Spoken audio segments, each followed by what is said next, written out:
guys? Greg here from Premier Fitness Systems out with Ando PFS. Talk to you guys a little bit today about the hypermobile golfer or golfers that have bad connectivity with their body.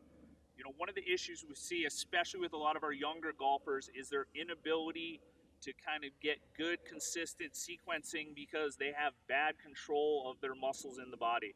So one of the things we like to do at our gym is kind of talk about neurally priming the system. What that means is, let's take a cell phone, for example. If you've got 5 bars of service, a lot of these younger golfers come out and they've maybe got 1 bar worth of connectivity with their body.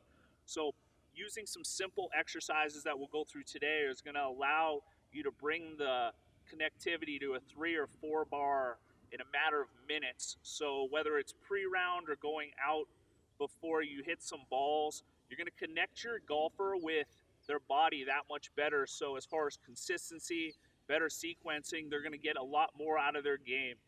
So some of the things that are issues that lie in not being able to connect with the body is a lot of these young golfers can't control their body in space. So as a result, their joints are just kind of controlling, accelerating and decelerating, which long term is a bad way for the body to kind of handle the stress of golf, which is why we see a lot of injuries, especially in these younger golfers.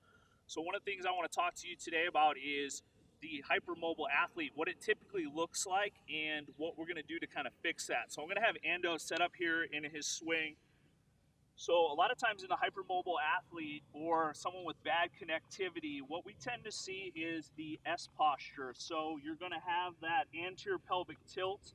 So you've got the pelvis, which isn't neutral, and then you've got the ribs that kind of come the other way, all because the pelvis isn't centrated.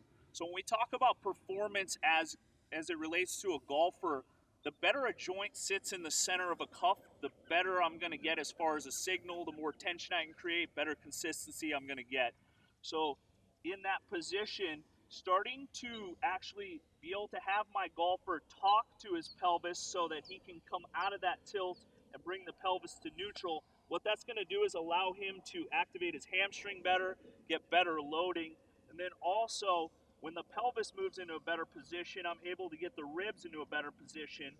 So what ends up happening is, you know, pelvis and ribs work together almost to create like a thoracopelvic canister, and what ends up happening is my body pulls all of my stability off of that canister. So as far as creating power and having a platform in which to generate everything as far as consistency, as far as power, like that's huge. So for him, setting up in that position and then starting to be aware of where's my pelvis, where is my rib cage, and priming that prior to a lesson is going to allow for much better sequencing and take performance through the roof.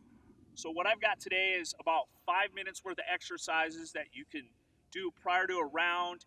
Even guys show up before a lesson that they can start to do. And like I said, maybe someone starts out the day 1 out of 5 as far as connectivity with their body, and in a matter of minutes, you've already brought them up to a 3 or 4. So as far as consistency and just getting better sequencing out of your golfer, that's going to be your best option.